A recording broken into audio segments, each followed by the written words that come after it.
Hai guys, jumpa lagi dengan saya di Alur Cerita Film. Bagaimana kabarnya? Semoga baik-baik saja. Jadi dalam kesempatan kali ini saya akan mengalur sebuah film yang berjudul Soulland atau Dunia Roh. Sebelum lanjut ke videonya, perlu saya ingatkan bahwa video ini mengandung full spoiler. Jadi buat kalian semua yang tidak ingin terkena spoiler silahkan bisa skip saja ya. Dan biar nggak kelamaan langsung saja di sini kita bisa masuk ke alur ceritanya.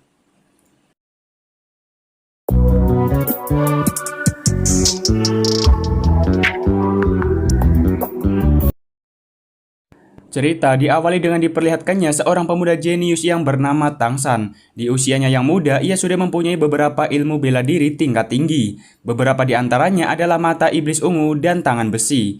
Tetapi di suatu kejadian di mana Tangsan ternyata mencoba menyelinap masuk ke perpustakaan rahasia sektenya dan mempelajari teknik terlarang yang selama ini sektenya sembunyikan. Tetapi ternyata Tangsan ketahuan dan dikejar-kejar para tetua sektenya dan ingin membunuhnya.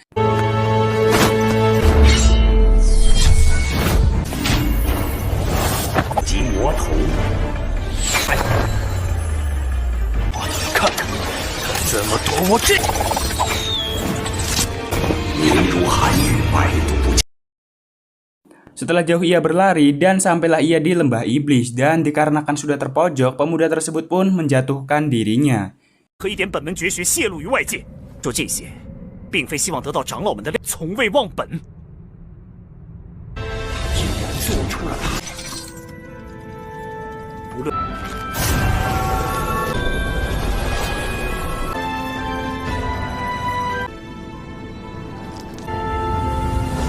Namun tetapi entah kenapa saat ia terbangun ternyata ia sudah berada di tubuh anak kecil berumur 6 tahun dan kemungkinan ia bereinkarnasi dan terlahir ke tubuh anak tersebut.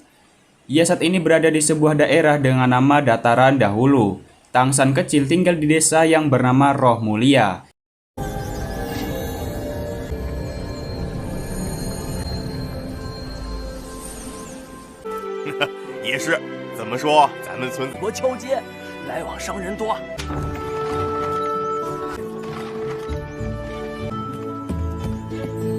Ia tinggal bersama ayahnya yang seorang pandai besi dan suka mabuk-mabukan.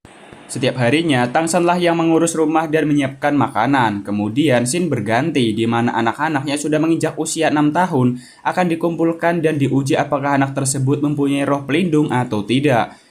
Untuk pengujiannya akan dilakukan oleh seorang Master Roh yang bernama Suyanto, yang berasal dari kota Roh Akademi Nauding.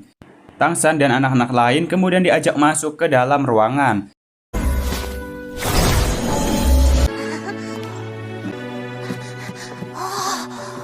Yang nantinya kekuatan roh pelindungnya akan diuji apakah lulus atau tidak.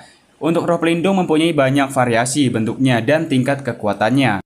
Contohnya Suyanto sendiri yang mempunyai roh pelindung berupa serigala hutan dan jenis ini sangat cocok digunakan untuk bertarung. Kemudian salah satu anak maju dan akan diuji tingkat roh pelindungnya. Kemudian muncullah aura dan senjata roh pelindung di tangan kanannya. Namun yang ia keluarkan adalah alat pertanian berupa sabit rumput.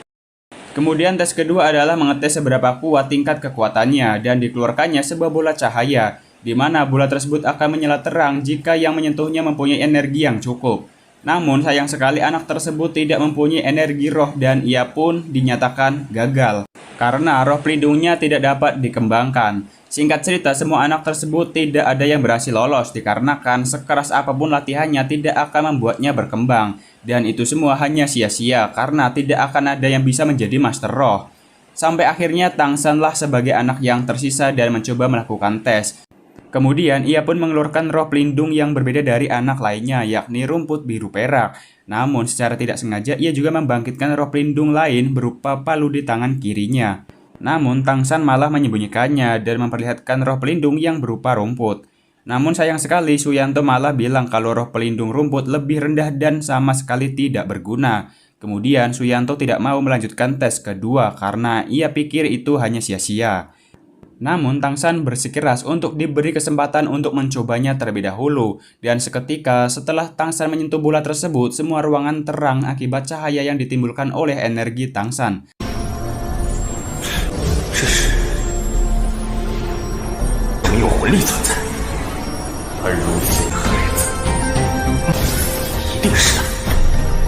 Dan itu menandakan bahwa Tangsan mempunyai roh pelindung tingkat tinggi. Tetapi Suyanto tetap saja pesimis dan mengatakan bahwa roh rumput biru perak adalah roh yang lemah dan tidak ada sejarahnya untuk berkembang terlalu jauh.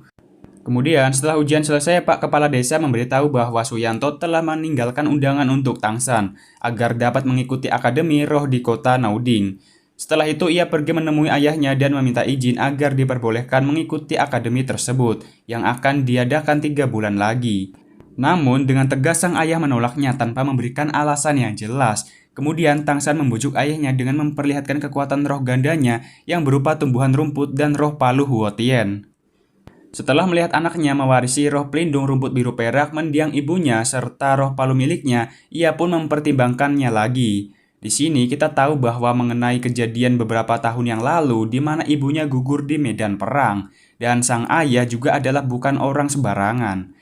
Singkat cerita, ayah Tangsan kemudian mengizinkannya untuk mengikuti akademi tersebut. Namun Tangsan disuruh untuk berjanji kalau ia ingin mengikuti akademi tersebut ia harus menyembunyikan roh pelindung berupa palu Huotien. Tak terasa 3 bulan sudah berlalu di mana Tangsan ditemani Pak Kepala Desa untuk mendaftar akademi tersebut. Dan hal yang sama datanglah seorang anak kecil yang mempunyai roh pelindung berupa kelinci juga ikut mendaftar. Kemudian scene berganti di mana Tangsan dan Pak Kepala Desa sudah berada di gerbang, namun ia tidak dibukakan. Penjaga kira undangan yang ia bawa adalah palsu karena mereka berdua memakai pakaian seperti pengemis. Tangsan yang kesal karena sudah diremehkan kemudian melawan penjaga tersebut sampai terpental. Ketika pertarungan semakin memanas, datanglah seorang guru dari akademi tersebut yang bernama Master Show. Kemudian Master Show mengecek undangan yang ia bawa dan memastikan kalau undangan tersebut asli. Dijelaskan bahwa Master Show ini adalah guru yang sudah tidak mengajar. Kegiatannya setiap hari adalah meneliti dan menguji sebuah teori kekuatan roh pelindung. Seperti mempelajari tiap-tiap dari kelemahan roh pelindung, bagaimana metode mengembangkannya dan masih banyak lagi. Dan dari membaca undangan tersebut, Master Show tahu bahwa Tangsan mempunyai roh pelindung ganda karena tertulis rumput biru perak yang mempunyai energi tinggi. Setelah mengobrol panjang lebar mengenai penelitian Master Show, Tangsan pun mengaguminya. Dan Master Show pun bilang bahwa suatu saat Tangsan akan menjadi Master Roh terhebat di masa depan karena mempunyai roh pelindung spesial. Sampai akhirnya Tangsan berlutut meminta Master Show menjadi gurunya. Setelah itu Tangsan diantar ke ruangan TU untuk mengurus masalah administrasi pendaftaran. Namun di sana para TU menertawai Master Show dan memandangnya rendah. Menurut mereka bahwa Master Show adalah badut akademi yang kegiatannya mengarang teori-teori aneh. Dan kenapa sampai sekarang Master Show masih dihormati adalah karena teman dekat dari ketua akademi saja. Walau begitu, Tangsan tidak menurunkan kekagumannya kepada Master Show, karena hanya dialah yang mengetahui bahwa Tangsan mempunyai roh pelindung ganda. Hal itu sudah jelas membuktikan bahwa Master Show adalah guru yang sangat hebat. Sesampainya Tangsan di depan asrama setelah membuka pintu, ternyata ia mendapatkan serangan oleh seorang anak yang bernama Waseng. Waseng adalah ketua kelas asrama anak laki-laki dari kamar 7. Namun dalam sekejap Tangsan dapat mengalahkan anak tersebut.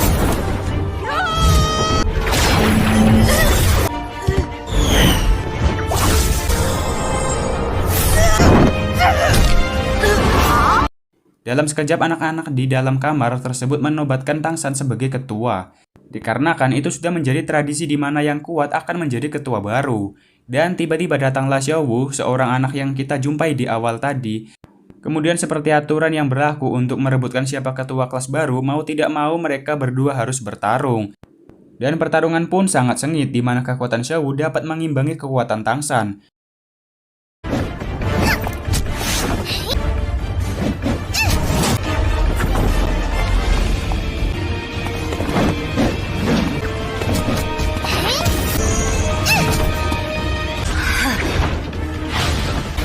Dan pada akhirnya Tangsan dikalahkan dengan mudah oleh gadis kelinci tersebut. Tetapi dalam catatan Tangsan belum mengeluarkan semua kekuatannya.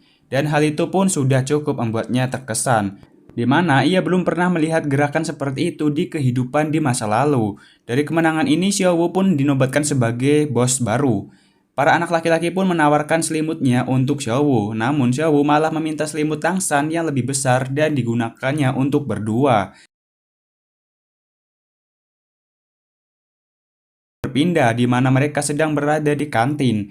Di sana ada beberapa kelompok yang menghina kelompok Waseng.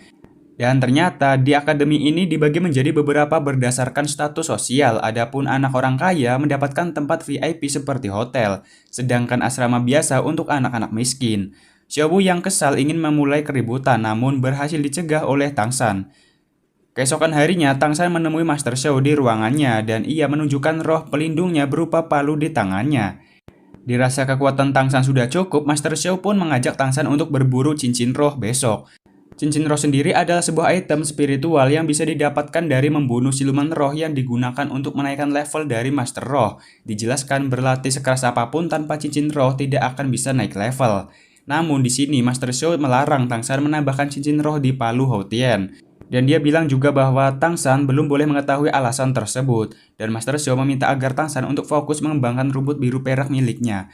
Kemudian, ia menjelaskan tipe-tipe roh yang bisa dikembangkan, contohnya seperti roh hewan yang bisa digunakan sebagai fighter di sebuah pertarungan secara langsung. Dan ada juga alat roh yang digunakan sebagai support. Untuk Tang San sendiri, Master Xiao menyarankan untuk menjadi tipe pengontrol. Ia bisa mengembangkan sifat lentur dan fleksibilitas rumput biru peraknya menjadi sebuah perangkap yang bisa mendukung tim dalam sebuah pertempuran. Tetapi untuk memilih siluman roh juga tidak sembarangan, karena harus ada kecocokan pada jenis roh pelindungnya.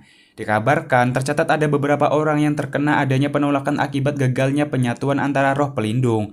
Singkat cerita, besoknya mereka pergi ke hutan berburu di mana banyak siluman roh berkeliaran secara bebas. Di dalam perjalanan, Master Xiao memberikan sabuk kepada Tang San, di mana kegunaannya adalah untuk membawa barang bawaan secara praktis. Lalu ia menjelaskan klasifikasi siluman roh yang bisa dibedakan berdasarkan umurnya. Ada yang puluhan tahun, ratusan tahun, dan seterusnya. Semakin tua umurnya maka akan semakin kuat siluman roh tersebut dan juga akan lebih sulit dilumpuhkannya oleh seorang Master Roh. Hingga tak jarang banyak yang membentuk sebuah tim untuk memburu satu siluman roh saja. Dan perlu diingat seorang Master Roh yang pemula tak akan bisa menyerap siluman roh yang lebih kuat. Apabila memaksa, ia akan mati. Setelah sampai di tempat hutan berburu, di sana banyak sekali orang yang membentuk sebuah tim untuk berburu siluman roh. Namun, Master Xiao berpesan agar tidak mempercayai seseorang di tempat seperti ini, apalagi dengan orang yang baru dikenal.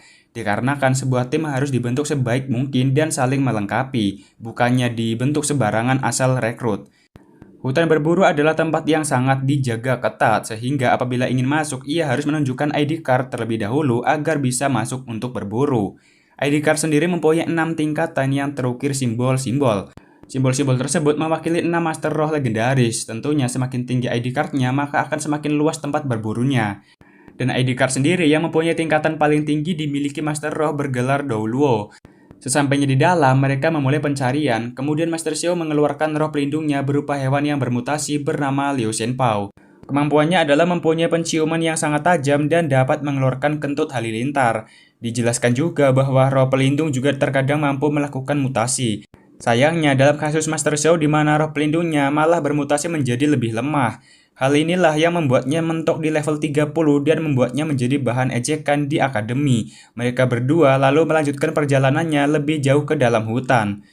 Sempat bertemu dengan siluman roh kucing berusia 10 tahun, namun itu belum cocok jika digabungkan dengan roh pelindung milik Tang San. Selanjutnya ada siluman roh tanaman bambu, kulitnya sangat keras sehingga sangat bagus untuk skill pertahanan.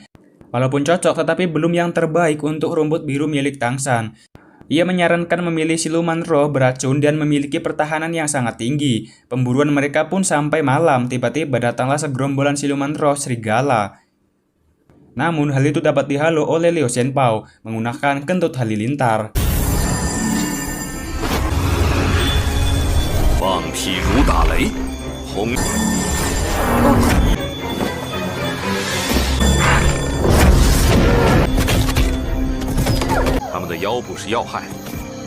Namun, hal itu membuat siluman roh yang lebih kuat datang dikarenakan tergiur oleh aroma darah yang berceceran. Siluman roh tersebut adalah berupa sosok ular beracun yang paling mematikan.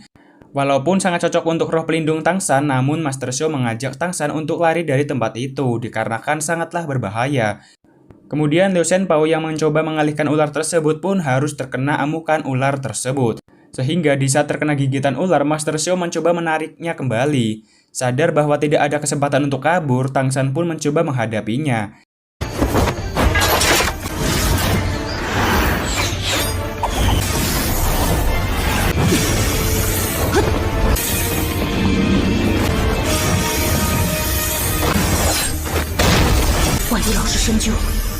不会顽强，没那么容易死。 Setelah melakukan pertarungan sengit, Tang San berhasil mengalahkan monster ular dengan menusukkan pisau di rahang ular tersebut. Selama ini banyak yang bilang bahwa roh pelindung tumbuhan hanya bisa menyerap siluman dari roh tumbuhan juga. Namun menurut penelitian Master Show, hal tersebut tidak sepenuhnya benar. Penelitian anti-mainstream inilah yang dijuluki orang-orang sebagai badut dan bahan olok-olokan. Kemudian Tang San akan mencoba dan memastikan kebenaran dari gurunya tersebut. Mulailah Tang San melakukan penyerapan yang berlangsung cukup lama. Sampai penyerapan berhasil, sekarang rumput biru peraknya sudah berkembang menjadi rumput biru perak beracun. Namun Master Shou terluka akibat Liu Shenpao yang semalam terkena gigitan monster ular. Kemudian Tang San mencoba menyelamatkannya untuk mengeluarkan racun yang berada di dalam tubuhnya. Dikarenakan Tang San sangatlah berpengalaman dalam hal tersebut. Setelah gurunya siuman, Tang San memperlihatkan dirinya bahwa ia telah berhasil melakukan proses penyerapan cincin roh dan mengunlock skill pertahanannya yakni serangan tali akar beracun dalam radius 50 meter. Setelah kembali ke akademi, Master Shou yang tidak bisa melatih Tang San memberinya sebuah buku yang berisi berbagai macam penelitiannya yang mengenai bagaimana cara paling efektif untuk mengembangkan roh pelindung. Selain itu juga menyuruh Tang San ke gedung cabang akademi untuk mendaftarkan dirinya sebagai master roh cilik. Dengan itu ia akan mendapatkan tunjangan setiap bulannya. Sesampainya di gedung cabang, ia bertemu dengan kakek Matthew dan juga Suyanto. Kemudian kakek Matthew mengajak Tang San ke sebuah ruangan untuk mengetes kelayakan Tang San. Hasil tes tersebut sangatlah mengejutkan karena Tang San menggunakan siluman roh ular Mandrake sebagai cincin roh pertamanya, padahal jenis roh pelindungnya adalah jenis tumbuhan rumput biru perak. Tang San kemudian memberitahu bahwa gurunya adalah Master Shou. Kakek Matthew pun terkejut karena hal itu membuktikan bahwa teori-teori yang dianggap aneh sudah terbukti benar. Dalam perjalanannya ke akademi, Tang San melihat orang-orang pandai besi sedang melakukan pekerjaannya yang membuat dirinya ingin ikut bergabung. Ia pun mencoba menempa besinya menggunakan skill yang dulu pernah diajari sang ayah. Di sisi lain, ternyata ayah Tang San selalu mengawasi putranya dari kejauhan. Ia kemudian menemui Master Shou dan memintanya agar bisa membimbing dan melindunginya, dikarenakan ia akan pergi cukup lama untuk menyelesaikan misi rahasia. Di sini terungkap bahwa ayah Tang San bernama Tang Hao, seorang master roh legendaris bergelar Daoluo dan dijuluki sebagai Master Ho Tien. Sebelum pergi, ia memberikan ID card yang bisa memberikan kekuasaan mutlak Master Shou yang nantinya bisa berguna. Singkat cerita, 1 tahun pun telah berlalu. Bersama dengan Shou, ia telah menyelesaikan tahun pertamanya di Akademi Roh. Pada libur tahun ia akan mengajak Shou mengunjungi rumahnya. Namun rumahnya kosong dan sangatlah kotor. Lalu kepala desa menjelaskan bahwa ayah Tang San pergi meninggalkan desa. Ia meninggalkan selembar surat di mana tertulis ia akan pergi cukup lama untuk menyelesaikan misi yang selama ini tertunda. Dan ia berjanji jika Tang San sudah menjadi master roh yang hebat, pasti ia akan bertemu kembali. Tang San sekarang merasa sangat sedih karena saat ini ia sudah tidak punya siapa-siapa lagi.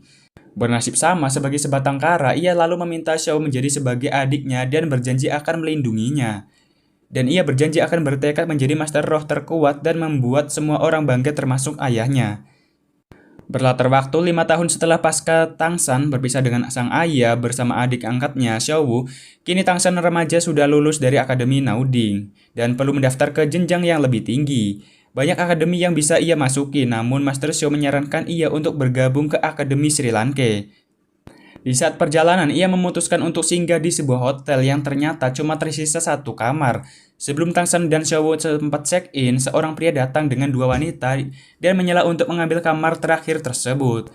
Diketahui pria ini bernama Dai Mubai. Tang San yang tidak terima, akhirnya terjadilah suasana yang memanas dan mereka pun bertarung untuk merebutkan kamar tersebut.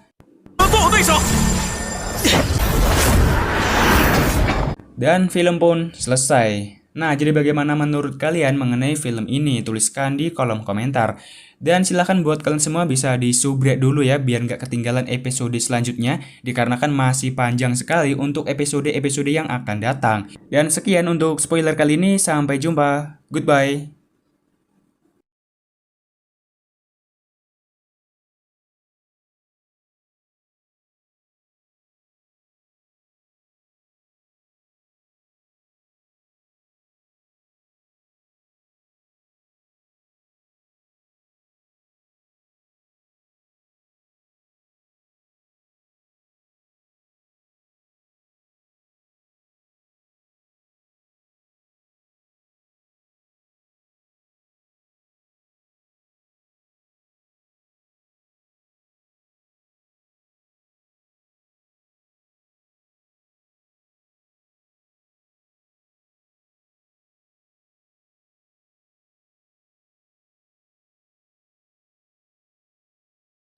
Hai guys, jumpa lagi dengan saya di Alur Cerita Film. Bagaimana kabarnya? Semoga baik-baik saja. Jadi kali ini saya akan melanjutkan sebuah film yang berjudul Soulland. Dan ini adalah video part kedua, jadi buat kalian yang belum menonton video part 1, silahkan bisa ditonton terlebih dahulu, agar videonya itu nyambung. Dan perlu kalian ingat bahwa video ini mengandung full spoiler, jadi buat kalian yang tidak ingin terkena spoiler, silahkan bisa skip saja.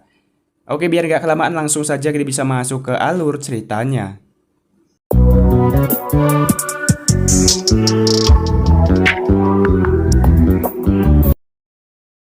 Besoknya, Tang San mengajak Xiaowu berkeliling mencari bahan untuk membuat senjata rahasia. Si pemilik toko awalnya mempermainkan Tang San dengan memberikan harga yang sangat mahal. Tetapi setelah tahu bahwa Tang San adalah murid dari Master Xiao, dengan terlihat sabuk hitam yang Tang San kenakan, ia pun memberikan batu tersebut secara cuma-cuma. Di kamar hotel, Tang San menghancurkan batu tersebut dan membentuknya menjadi beberapa jarum emas.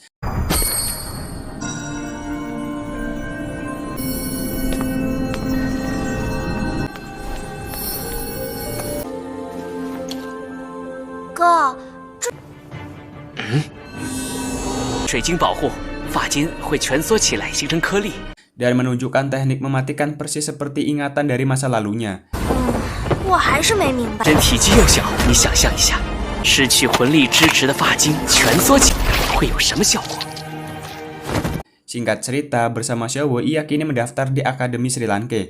Di sana banyak orang yang mendaftar dan namun ditolak, karena akademi tersebut hanya menerima level kekuatan di atas 21, atau istilah yang ia sebut dengan kekuatan monster.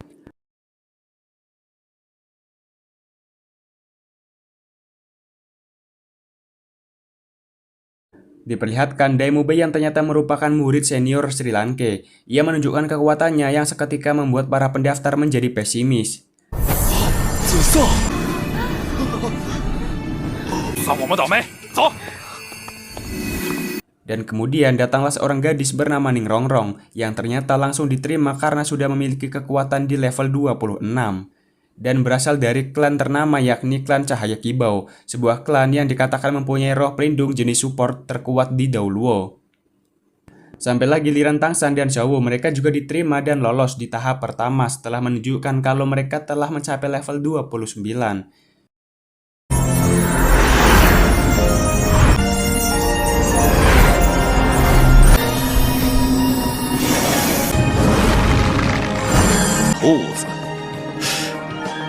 Daimube kemudian diperintahkan untuk mengantar mereka menuju tes berikutnya. Dikarenakan untuk menjadi murid Akademi Sri Lanka, mereka harus lolos dalam 4 tes.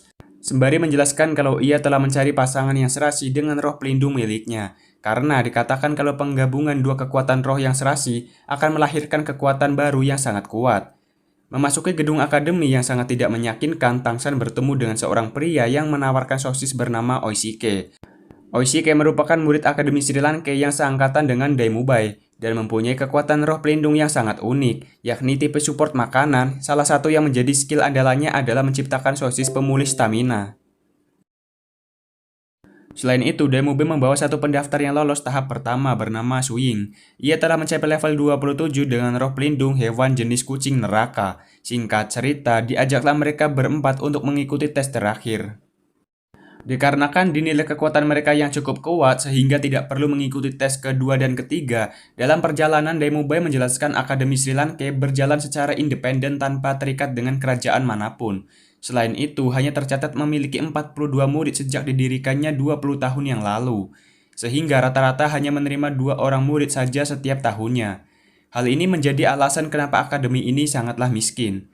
Sang kepala akademi mempunyai prinsip lebih baik akademinya ditutup daripada hanya menerima orang-orang lemah. Bahkan akademi juga mempunyai standar yang tinggi dengan menargetkan seorang siswa harus mencapai level lebih dari 40 sebelum berusia 20 tahun. Hanya sedikit orang yang berhasil lulus dari akademi tersebut. Sisanya bahkan ada yang mati ketika berburu siluman roh demi berusaha meningkatkan levelnya. Daimube kemudian memperkenalkan calon murid baru dengan salah satu guru yang akan dipanggil dengan nama Guru Xiao, yaitu seorang master roh yang sudah mencapai level 76. Karena terlalu bersemangat mempunyai calon murid ini yang lumayan berpotensi, Guru Xiao pun mengubah tes ke tahap 4 yang awalnya melawan Daimube kini justru diambil alih.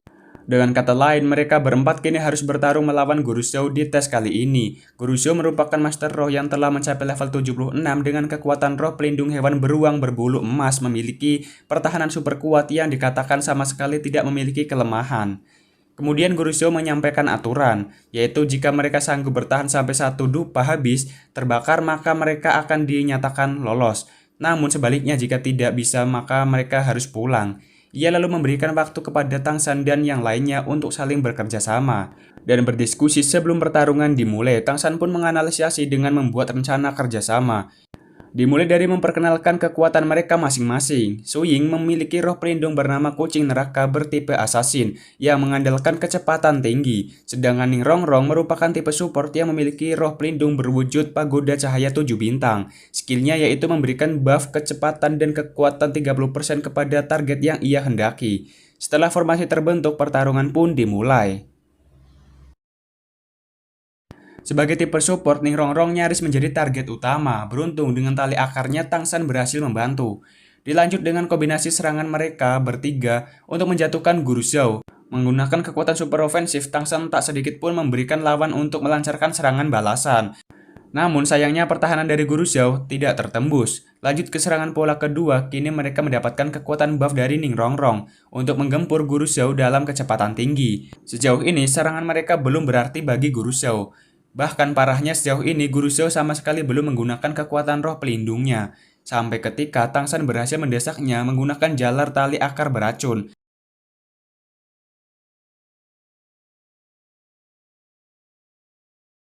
Akhirnya memaksa Guru Zhou untuk serius. Ia pun menunjukkan kekuatan roh pelindungnya yang sontak membuat keadaan menjadi berbalik. Pihak Tang San yang sudah mengeluarkan seluruh kekuatannya kini benar-benar tak sanggup lagi berdiri. Akan tetapi saat melihat Xiao terluka akibat melindunginya, ia merasa menjadi kakak yang tidak berguna. Lantas ia pun emosi dan mencoba melawan seorang diri dengan menggabungkan teknik mata iblis, tangan besi, dan rumput biru peraknya. Tang San 这手真的毫无破绽，没有破绽才稍有松懈，破其一点。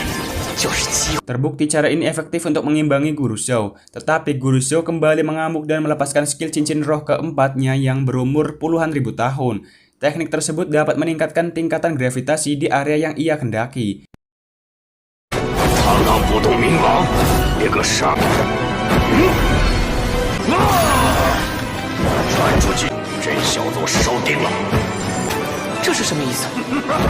Sementara Tang San yang tidak berhenti berpikir dengan pengalamannya bertarung dengan Dai Mubai, ia memanfaatkan skill kedua yang bernama Rotan Hantu dengan kemampuan parasit rumput biru peraknya untuk membatasi pergerakan Guru Zhou. Dan akhirnya dengan usaha yang keras ia dapat menembus pertahanan dari teknik perisai roh pelindung tipe hewan tersebut.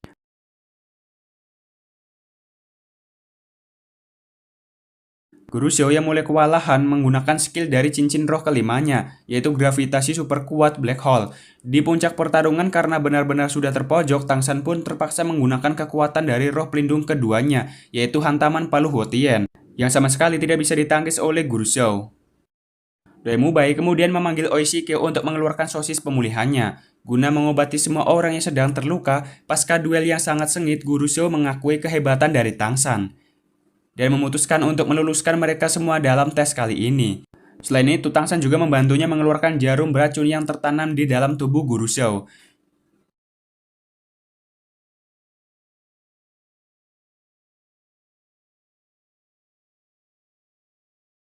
Di malam harinya, Guru Zhou dikejutkan dengan suara misterius yang memanggilnya dari luar akademi. Ia pun bergegas untuk mengikutinya sampai masuk ke dalam hutan. Tak lama setelah itu muncul sosok pria berjubah hitam, namun Guru Zhou sama sekali tidak bisa mengenalinya. Dengan melihat beberapa cincin roh tingkat tinggi yang melingkar di tubuhnya, terungkap bahwa sosok misterius ini adalah seorang master roh dengan gelar Daoluo. Sontak membuat Guru Zhou gemetar ketakutan karena menyadari perbedaan mereka yang terpaut terlalu jauh. Ialah Master Huotien yang bernama Tang Hao. Ayah dari Tang San memiliki roh pelindung legendaris palu Huotien. Tujuan ia datang ke sini adalah untuk memberikan pelajaran kepada Guru Zhou agar tahu bagaimana rasanya ditindas oleh seorang yang memiliki level jauh di atasnya. Tak lama setelah itu, Pak Kepala Akademi Sri Lanka pun datang dengan menunjukkan kekuatan roh pelindungnya yang berwujud roh burung hantu. Dengan kekuatan level 78, ia bernama Flender. Namun di sini ia langsung menyadari kalau orang di depannya adalah Tang Hao, orang terkuat bergelar Daoluo. Ia pun menunjukkan rasa hormatnya, tetapi Tang Hao yang terlanjur emosi karena Guru Xiao telah berani mengganggu putranya. Ia pun memberikan pelajaran serupa agar tidak menindas orang yang lebih lemah.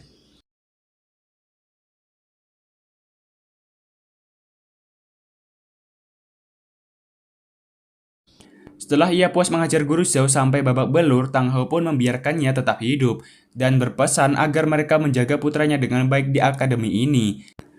Di keesokan harinya, diperlihatkan Tang San yang sudah siuman dari pingsannya, ditemani seniornya Oishike yang semalaman menjaganya. Ia lalu menawari Tang San untuk memakan sosisnya agar mempercepat proses penyembuhannya. Namun Tang San menolaknya dan memilih melakukan kultivasi. Setelah kondisinya membaik, Tang San ke tempat pertarungan sebelumnya. Di sana ia membersihkan puluhan jarum beracun yang sempat ia gunakan untuk melawan Guru Xiao. Sembari itu berpikir untuk meningkatkan aktivitas dari senjata rahasia seperti saat di kehidupan dulu, karena pasti di masa depan ia akan bertemu dengan orang-orang yang jauh lebih kuat. Kemudian ia bergegas pergi ke kamar Xiaowu untuk melihat kondisinya, ternyata juga sudah membaik. Kemudian Tang San meminta maaf karena ia kemarin tidak bisa menepati janjinya untuk melindungi Xiaowu. Tetapi Xiaowu sama sekali tidak menyalahkan Tang San karena memang Guru Xiao lah yang terlalu kuat. Saat berkeliling desa, di jalan ia melihat pertengkaran seorang laki-laki gendut dengan pacarnya. Diketahui bahwa pria ini juga merupakan murid Akademi Sri Lanka yang seangkatan dengan Oishike dan Daimubai, yang bernama Mang Hojun. Xiaowu yang merasa geram melihat perbuatan kasar Mang Hojun terpaksa ikut campur. Begitu pula Tang San yang ingin melindungi adiknya. Karena merasa kesal dengan orang-orang yang berani mengikut campuri urusannya, ia pun memulai pertarungan. Mang Hojun ini memiliki level yang setara dengan Tang San dengan kekuatan roh pelindung jenis hewan yang sangat istimewa, yaitu kekuatan Phoenix Api. Berdasarkan apa yang telah diajarkan Master Xiao, hewan jenis Phoenix termasuk jajaran hewan terkuat yang memiliki serangan yang sangat bagus. Skill pertamanya adalah roh Phoenix berwujud ayam merah yang terlihat imut, namun ledakannya memiliki daya hancur yang lumayan besar.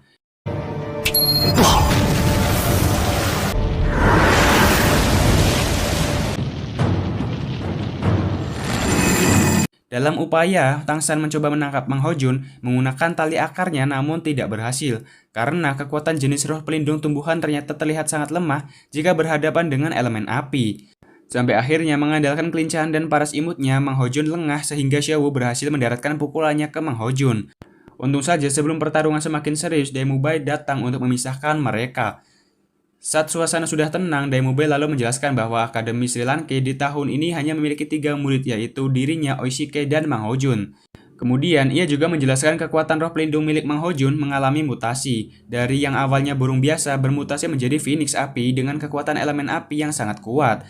Namun, bisa dikatakan kalau mutasi tersebut tidaklah sempurna karena memiliki efek samping, yaitu membuatnya akan cepat emosi dan kehilangan kendali atas dirinya sendiri. Saat hal itu terjadi, ia dapat membakar apapun yang berada di dekatnya. Singkat cerita, semua murid baik senior ataupun baru dikumpulkan untuk bertemu kepala Akademi Sri Lanka yang bernama Flender, yang juga merupakan pendiri dari akademi ini. Dalam sambutannya, ia mengucapkan selamat kepada para murid baru yang mulai sekarang akan menjadi bagian dari Akademi Sri Lanka. Kemudian, ia memerintahkan Oishike dan Ningrongrong untuk berlatih mengelilingi desa sebanyak 20 putaran. Sementara Daimubai dan Mang Hojun ditugaskan untuk menyampaikan segala aturan akademi pada para murid baru. Namun sebelum itu, Flender mengajak Tang San untuk menanyakan bagaimana kabar dari Master Xiao. Lalu Tang San memberikan surat dari Master Xiao yang dititipkan padanya sebelum berangkat. Entah apa isi surat tersebut, yang pastinya itu membuat Flender sangat gembira. Sementara itu, kita diperlihatkan kerajaan klan Qibao yang juga merupakan tempat asal dari Ningrongrong. Terlihat di sana ada ayah dari Ningrongrong yang bernama Feng Xi telah mendapatkan laporan dari pendekar pedang bernama Jiansu mengenai Ningrongrong yang telah melarikan diri dan lebih memilih bergabung dengan Akademi Sri Lanka. Sang ayah merasa sangat lega setelah tahu bahwa Akademi Sri Lanka adalah akademi yang cukup baik. Namun Jiansu yang merupakan paman dari Ningrongrong merasa sedikit cemas dan ingin memastikan sendiri. Kembali ke Akademi Sri Lanka, semua murid dikumpulkan termasuk Ningrongrong dan Oishike yang telah menyelesaikan lari 20 putaran. Di sini, Flender menanyakan kepada mereka apakah mereka berdua telah menyelesaikan tugas yang ia berikan. Dengan ekspresi ragu, Oishike pun mengiyakan pertanyaan tersebut. Namun, Flender tahu kalau ia telah berbohong dan mencoba melindungi Ningrongrong. Ternyata, ia sendiri telah mengawasi mereka. Oishike memang telah menyelesaikan 20 putaran, namun Ningrongrong baru 1 putaran, malah pergi jalan-jalan ke kota untuk makan. Hal ini jelas membuat Flender marah karena Ningrongrong Telah melanggar aturan akademi di hari pertamanya, ia kemudian memberinya dua pilihan, ingin pergi dari akademi atau meminta maaf berjanji tak akan mengulanginya lagi. Akan tetapi dengan nada yang angkuh, Ningrongrong malah mengatakan akademi Sri Lanka adalah akademi kecil dan Flander bukanlah siapa-siapa. Menurutnya dengan status sebagai anggota klan Cahaya Kibau, ialah yang terkuat di antara murid-murid yang lain. Kemudian Flander kembali mempertegas bahwa Daimubai, Mang Hojun, Suying, dan lainnya masih jauh lebih kuat darinya dari segi kekuatan tempur. Sementara Oishike terlahir dengan bakat yang luar biasa dengan roh pelindung tipe support yang sangat istimewa. Mendengar hal itu membuat Ningrongrong menangis dan berlari meninggalkan mereka. Flander kemudian menyuruh Oishike untuk pergi dan menenangkan Ningrongrong, karena tujuan ia sebenarnya hanya untuk memberinya pelajaran tanpa ada maksud untuk mengusirnya. Singkat cerita, pada malam harinya sebagai latihan para murid diajak pergi ke kota untuk mengikuti sebuah turnamen. Turnamen tersebut adalah ajang bagi para master roh yang mungkin memiliki level di atas mereka. Ini adalah latihan yang sangat bagus untuk memberikan pengalaman bertarung yang sesungguhnya. Dalam arena pertarungan, satu kemenangan akan memberikan 1 poin, dan kekalahan pengurangan 1 poin. Jika berhasil mengumpulkan 100 poin kemenangan, akan mendapatkan lencana tembaga. Flander berpesan agar para siswa mendapatkan minimal lencana perak sebelum kelulusan akademi. Kemudian ia memerintahkan Daimubai untuk mengantar mereka mendaftar. Daimubai menambahkan bahwa terdapat 8 lencana dari yang terendah sampai yang tertinggi, yaitu lencana besi, tembaga, perak, emas, ungu, permata, rubi, dan lencana berlian.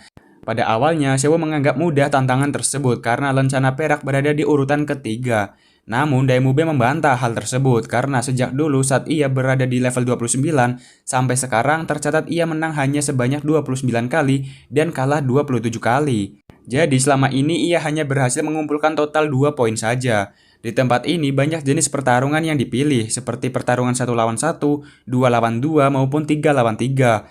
Selain mendaftar pertarungan 1 lawan 1, bersama Xiao, Tangshan membentuk tim 2 orang untuk mengikuti pertarungan 2 lawan 2. Singkat cerita, setelah mendaftar, Xiao menjadi pemain yang pertama maju untuk melawan pria besar dan berotot. Sepertinya sangatlah kuat. Jelas pada awalnya dengan tubuhnya yang mungil, semua penonton meremehkannya. Namun Xiao di luar dugaan dengan mudah dapat mengalahkan lawannya tersebut.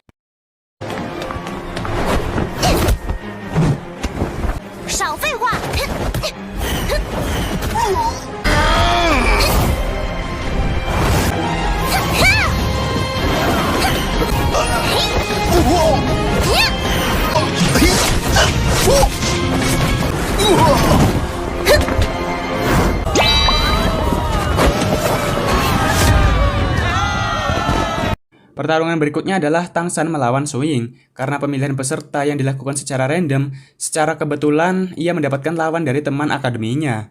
Setelah wasit memberikan aba-aba, Tangshan pun langsung menggunakan rumput biru peraknya dan berusaha menangkap Suying. Akan tetapi Suying dengan basic petarung yang mengandalkan kecepatan bisa dengan mudah menghindari tali rumput milik Tangshan. Di beberapa kesempatan, Suying mencari celah mendekati Tangshan, sementara itu Tangshan masih bisa bertahan, menggunakan mata iblis ungu guna mengimbangi kecepatan dari Suying. Masih terus berupaya menjaga jarak, ia mulai mengubah pola serangannya menciptakan sebuah sangkar untuk membatasi pergerakan Suying yang begitu cepat. Sayangnya, Suying tidak memperhitungkan bahwa ini bukan sekedar sangkar yang digunakan untuk membatasinya, melainkan upaya Tangshan untuk memperluas jangkauan serangannya, agar ia dapat melancarkan serangan dari udara. Alhasil Suying pun tak cukup kuat untuk lepas dari rumput Tangshan, dan alhasil Tangshanlah yang lolos menjadi pemenang. Pertarungan berikutnya adalah 2 lawan 2 antara Tangshan dan Xiao melawan tim besi darah, yaitu 2 pria bersaudara yang masing-masing membawa palu besar dan kemudian Xiao maju sebagai penyerang, sementara Tangshan bertugas melindunginya dan berusaha mengontrol jalannya pertandingan, namun jelas tak semudah itu. Menurut Tangshan, serangan palu mereka mirip dengan miliknya, hanya saja dia tidak lebih kuat tetapi hanya ayunannya saja yang lebih cepat. Bahkan hal tersebut tidak bisa ia tahan dengan rumput biru peraknya. Kemudian Tangshan mengeluarkan skill keduanya, yakni rotan hantu. Tumbuhan parasit tersebut berhasil mengikat lawan dan menyebarkan racun untuk membatasi pergerakan mereka.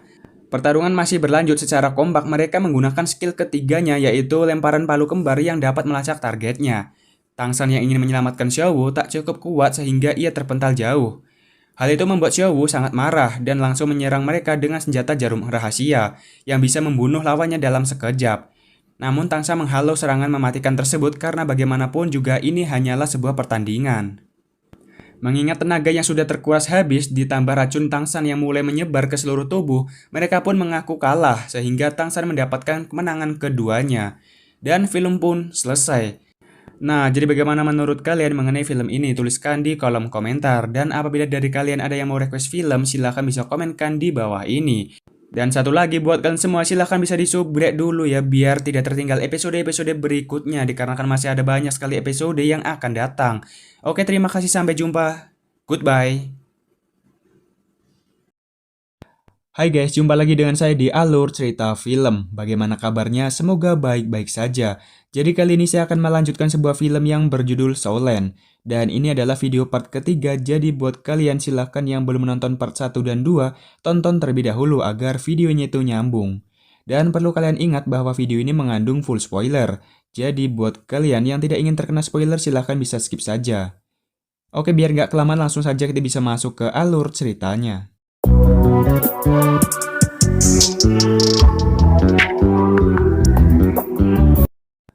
Sekembalinya ke akademi, Daimubei terlibat cekcok dengan putri klan Cahaya Kibau, yakni Ning Rongrong. Dengan sikap angkuhnya, Ning Rongrong yang selalu memprovokasi dan merendahkan Sri Lanka, hal ini sangat membuat Daimubei sangat kesal dan emosi sehingga ia terpaksa menggunakan cara kekerasan tanpa memperdulikan status Ning Rongrong. Beruntung seketika itu juga Tangsan datang dan berhasil menenangkannya. Namun kejadian itu tak membuat Ning Rongrong jera, justru meminta Tangsan menghabisi Daimubei dengan imbalan 100.000 koin emas. Jelas Tangsan menolak, ia menjelaskan bahwa semua masalah tak bisa diselesaikan dengan uang dan kekuatan. Ia pun menyarankan agar Ning Rongrong keluar saja dari akademi karena menurutnya tempat ini tidak cocok untuk Ning Rongrong. Bahkan Oishike yang jelas-jelas menyukai Ning Rongrong pun juga berpikiran sama. Ia menyarankan untuk pergi karena mustahil ia di sini mendapatkan teman dengan sikap yang sedemikian angkuh. Keesokan harinya semua murid kembali dikumpulkan dan menerima latihan. Namun Oishike yang datang terlambat memasang wajah yang begitu gembira karena ternyata pagi ini ia telah mencapai level 30. Semuanya pun mengungkapkan selamat. Pak Kepala Akademi Flender memerintahkan semua murid besok ke hutan Sindu, versi lain dari hutan berburu, untuk membantu mencari cincin siluman roh ketiga untuk Oishike di bawah bimbingan dari Guru Zhou. Masih berhubungan dengan Oishike, latihan kali ini adalah memakan sosis Oishike dengan alasan agar tubuh mereka terbiasa dan beradaptasi saat nanti berada di medan pertempuran yang sesungguhnya. Diperlihatkan semua murid merasa jijik dan tidak menyukainya. Namun di luar dugaan, Ning Rongrong secara sukarela maju menjadi murid pertama yang akan melakukannya. Ternyata ucapan Tangsan dan Oishike sebelumnya cukup membantu merenung semalaman dan menyesali sikap angkuhnya selama ini. Besoknya Guru Zhou menghampiri semua murid dan sudah menunggunya untuk pergi ke hutan Sindu dan mencari cincin siluman roh ketiga untuk Oishike. Ia kemudian meminta Daimubei untuk menjadi ketua tim dalam misi tersebut. Daimubei kemudian menyampaikan formasi kerjasama tim di mana Tangsan akan berada di garis depan, tepat di belakangnya ada dua tipe support. Xiaowu dan Mang Hojun bertugas menjaga sisi kiri dan sisi kanan, sementara dirinya akan mengambil alih ke arah belakang. Setelah seharian tak menemukan siluman roh yang cocok untuk Oishike, mereka memutuskan untuk singgah di sebuah warung makan di dekat sana. Namun suasana yang tenang seketika rusak pasca datangnya sekelompok anak yang diketahui berasal dari Akademi Changhui. Daimubei menceritakan bahwa Akademi Changhui merupakan akademi yang cukup terkenal, tetapi sebenarnya semua muridnya tak begitu kuat dan cenderung lebih menonjolkan sifat angkuhnya. Bisik-bisik itu terdengar sampai salah satu murid Akademi Changhui sehingga dibuatlah sebuah rencana untuk mengerjai para murid Sri Lanka. Seorang anak kemudian berjalan ke arah mereka dan secara sengaja menyenggol pelayan yang tengah membawa makanan.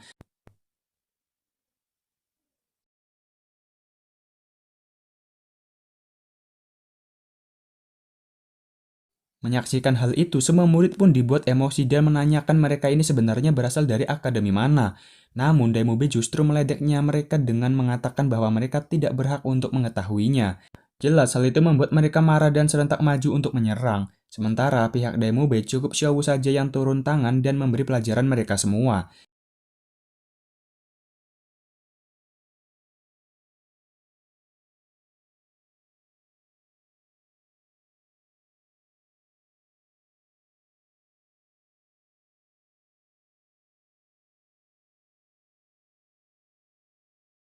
Pertarungan yang semakin memanas memaksa guru dari Akademi Changhui untuk turun tangan. Dia adalah seorang Master Roh pemilik kekuatan roh pelindung jenis hewan penyu yang sudah mencapai level 50. Ia kemudian menanyakan di mana guru mereka. Namun pihak Sri Lanka kembali meledaknya kalau ia juga tidak layak mengetahui hal itu. Dan jika mau bertarung mereka saja sudah lebih dari cukup. Sampai ketika pemilik restoran pun meminta jika mereka ingin berkelahi maka jangan dilakukan di dalam restorannya. Sebelum keluar, Tang San menyusun sebuah strategi karena pasti tidak mudah menghadapi Master Roh yang sudah berada di level 50. Menurutnya, roh jenis penyu hitam adalah jenis kekuatan dengan durability yang sangat tinggi, namun tidak memiliki damage yang besar. Singkat cerita, pertarungan mereka pun dimulai dengan dimeriahkan sorakan murid dari Akademi Changhui. Serangan pertama dimulai dari skill gelombang udara dari Daimubai, disertai tembakan api Mang Hojun di sisi kanan, dan didukung oleh rumput biru perak milik Tang San untuk membatasi pergerakan lawan. Setelah tertangkap, Mang Hojun kembali mendapatkan aba-aba dari Tang San untuk membakar habis guru Changhui dengan teknik semburan Phoenix api bersuhu tinggi. Sayangnya, perkiraan Tang San tak sepenuhnya benar. Guru Akademi Changhui memiliki skill serangan nafas dingin yang uapnya sanggup membekukan dalam sekejap.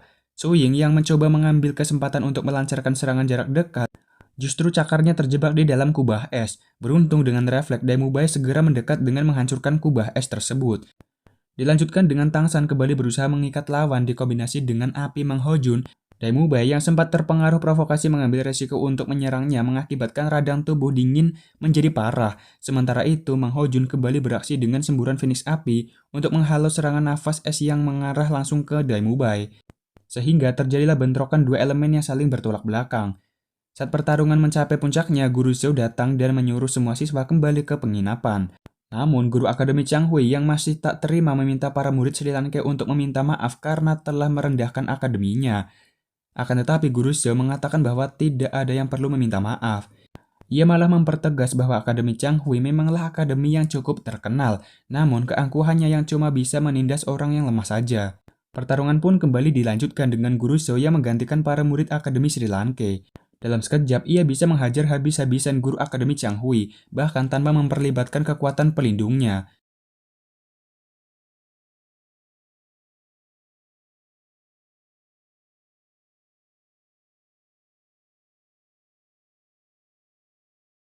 Setelah pertarungan itu, Guru Zhou kembali menemui para muridnya bahwa nanti akan memberikan latihan spesial untuk menghadapi sampah seperti itu. Di pagi harinya, di bawah bimbingan Guru Zhou, para murid Akademi Sri Lanka diajak jauh ke dalam hutan Sindu.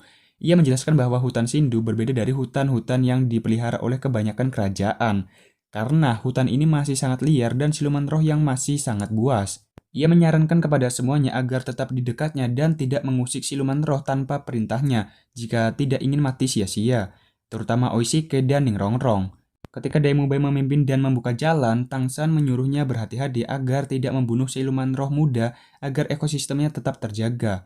Selain itu, bau darah yang ditinggalkan bisa memicu kedatangan siluman roh yang jauh lebih kuat. Setelah cukup lama mencari, mereka akhirnya merasakan bahwa keberadaan dari seekor siluman roh yang cukup kuat. Su Ying pun diperintahkan untuk memeriksa dan mendapati seekor siluman roh berjenis ular terbang, berusia 1500 tahun yang akan sangat cocok digunakan sebagai cincin roh ketiga Oishike. Lantas mereka pun bekerja sama untuk memburu makhluk tersebut. Berdasarkan analisis Tang San, siluman ini tak memiliki serangan fisik yang cukup kuat. Ia hanya mengandalkan kecepatan tinggi untuk menangkap mangsa lalu melilitnya. Cara paling efektif untuk membunuhnya adalah dengan menangkapnya menggunakan Phoenix api Mang Hojun. Sementara yang lain bersiap untuk menutup jalan agar siluman tidak melarikan diri. Guru Zhou lalu menyerahkan kepemimpinan tim ke Tang San karena luasnya pengetahuan mengenai kekuatan dan kelemahan siluman roh. Pertarungan cukup sengit, Su Ying dan Daimubai yang diperkuat dengan skill dari Ningrongrong berhasil menekan siluman roh tersebut. Siluman yang ingin melarikan diri melalui jalur udara pun juga berhasil dicegah oleh Tang San menggunakan sangkar tumbuhan yang sangat besar.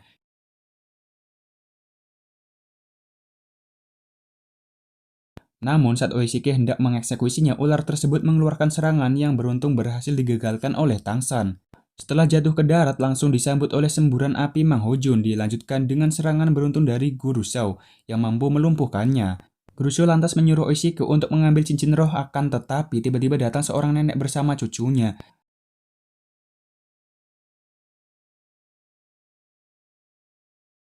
Yang mengklaim bahwa siluman roh ular terbang adalah miliknya yang akan menjadi cincin roh ketiga untuk cucunya tersebut.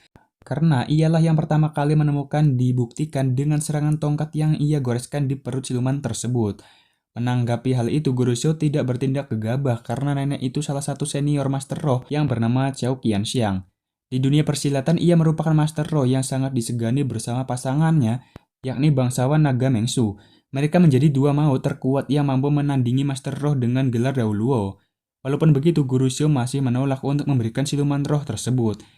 Kemudian Guru Xiao beralasan bahwa walaupun mereka yang menemukannya terlebih dahulu, tetapi para murid Sri Lanka lah yang dapat membunuh siluman itu.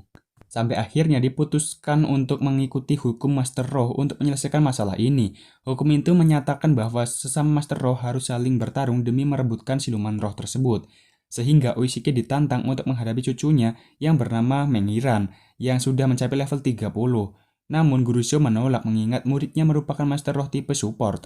Dengan hal itu tiba-tiba dari belakang Tang San maju dan menyatakan bahwa ia bersedia mewakili Oishike untuk bertarung melawan Giran. Si nenek pun sepakat karena tahu kalau Tang San berada di level yang cukup rendah daripada cucunya dan hanya memiliki roh pelindung rumput biru perak. Singkat cerita, pertarungan pun dimulai. Diremehkan di awal menjadi keuntungan bagi Tang San untuk bisa melancarkan serangan kejutan. Sampai akhirnya Menggiran terkena rumput biru perak, tetapi tidak selama itu. Ia menggunakan kekuatannya untuk lepas dari akar milik Tang San. Bahkan racun pelumpuh yang ia gunakan juga sama sekali tidak berpengaruh karena roh ular miliknya Giran juga beracun. Merupakan sebuah cara yang sangat efektif untuk melawan racun dengan racun.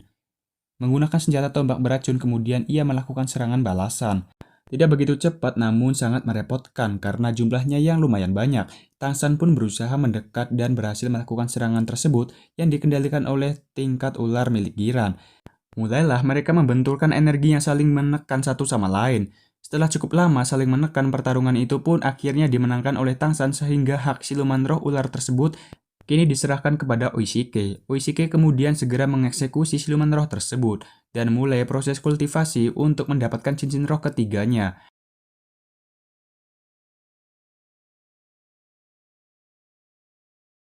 Di sisi lain, Tang San yang kehabisan tenaga pasca pertarungan dengan Giran untuk berkultivasi untuk memulihkan kekuatannya.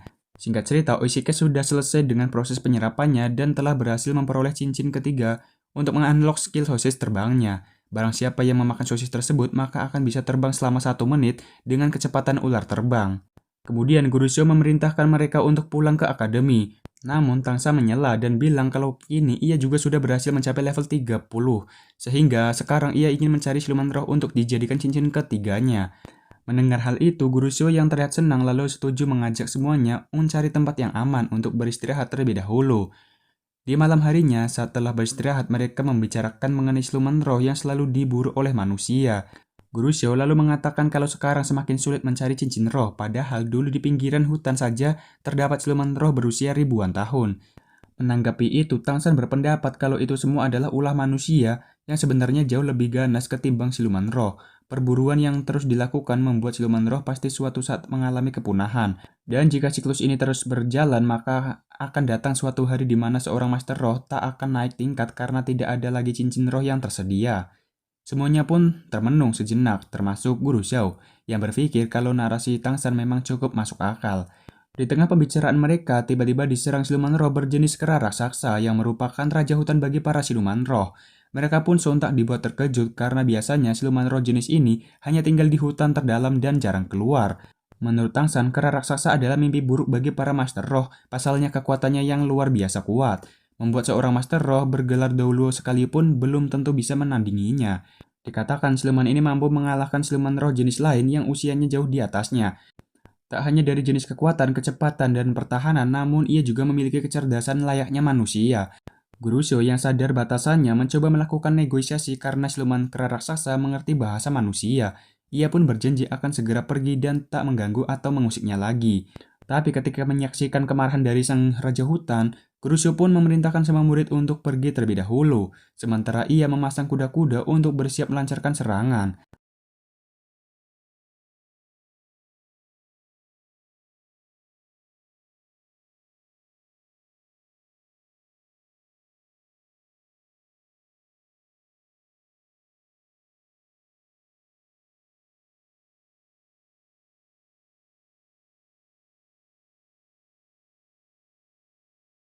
Saat amukannya menghempaskan mereka semua membuat kesempatan yang bagus untuk melarikan diri. Namun naasnya Xiaowu berhasil ditangkap oleh siluman roh tersebut. Grusho yang melihatnya sangat emosi dan benar-benar mengeluarkan semua kekuatannya dari skill cincin ketujuhnya. Merupakan skill terkuatnya yakni beruang hutan yang untuk menghantam siluman roh raksasa. Namun hal itu juga sia-sia sementara Tangsan yang berusaha menyelamatkan Xiaowu pun mengejarnya, namun hal itu sama saja ia pun tak bisa berbuat apa-apa.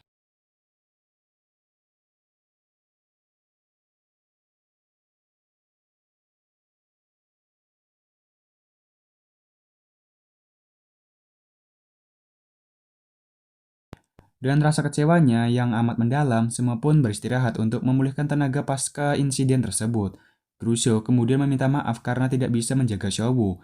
Namun menurut Tangsan bahwa ini semua salahnya sebagai kakak, ia tidak bisa menepati janjinya untuk selalu melindungi Xiaowu. Ia yang belum menyerah meminta sosis terbang kepada Oishike untuk mengejar Xiaowu, meskipun kondisinya Tangsan sekarang tidak memungkinkan lagi.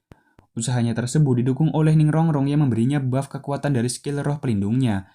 Grusho yang dikira awalnya marah justru meminta Oishike membuat sosis terbang dan memberikannya ke yang lain juga untuk membantu Tangsan.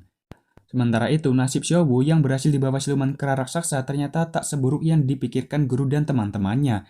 Ternyata mereka berdua sudah saling mengenal satu sama lain. Xiaowu memanggilnya dengan nama Erming. Lalu kenapa mereka berdua bisa akrab? Hal itu dikarenakan bahwa Xiaowu bukanlah manusia, melainkan siluman roh berusia ratusan ribu tahun yang telah berevolusi menjadi manusia. Ia kemudian meminta Erming menjaganya sejenak karena ia akan melakukan kultivasi untuk mendapatkan cincin roh ketiganya. Berkat statusnya sebagai mantan siluman roh, Xiaowu memiliki kemampuan untuk menyerap cincin roh siluman tanpa harus membunuhnya. Di sisi lain, Tangsan yang mengejar kehabisan waktu terbang sehingga jatuh ke dalam hutan sebelum bisa menemukan Xiaowu. Selain itu, kondisinya juga semakin buruk karena sebelumnya ia juga sudah terluka. Dan sayang sekali, Tangsan malah bertemu siluman roh buas berjenis laba-laba berwajah manusia. Tangsan pun dibuat sangat kewalahan karena baik dari kekuatan, kecepatan maupun pertahanan, siluman roh tersebut sangatlah kuat. Ditambah lagi makhluk itu memiliki racun yang sangat mematikan.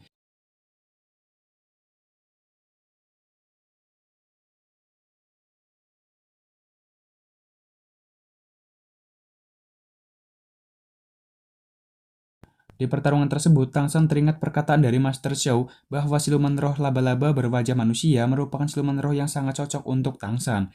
Namun akan sangat berbahaya mengingat kekuatan serta racun mematikan yang dimilikinya. Singkat cerita, ia akhirnya menemukan titik kelemahan dari siluman tersebut, yaitu terletak pada wajahnya. Ketika Tangsan berhasil menangkapnya dan nyaris melakukan finishing, kepalanya terasa sangat pusing. Dan ingatannya justru kembali ke masa lalunya saat masih berada di Sekte Tang.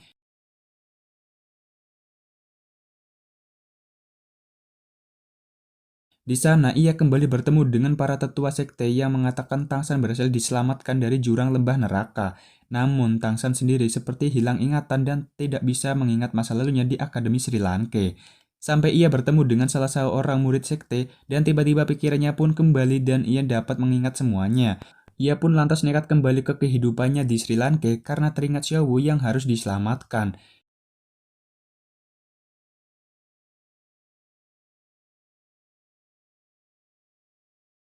Dan benar saja saat Tangsan membuka mata, dirinya terikat oleh jaring laba-laba dan terkena racun yang memberinya efek halusinasi sesuai dengan apa yang tertinggal di dalam ingatan targetnya.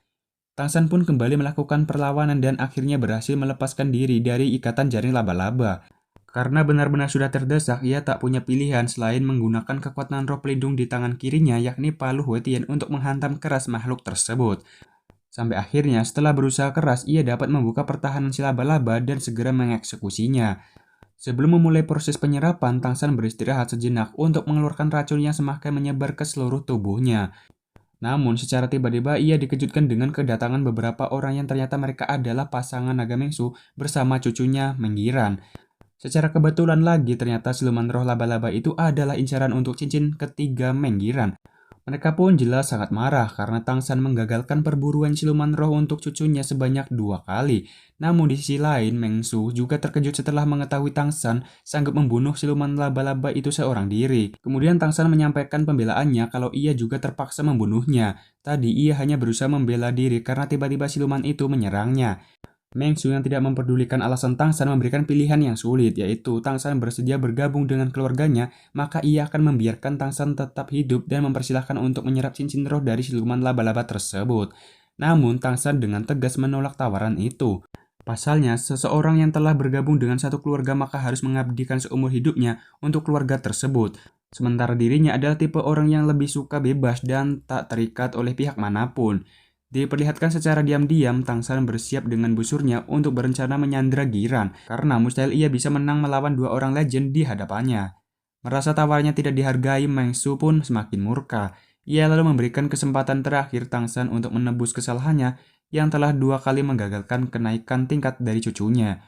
Untuk itu, Tang San diperbolehkan pergi tapi dengan meninggalkan satu lengannya sebagai bentuk kompensasi.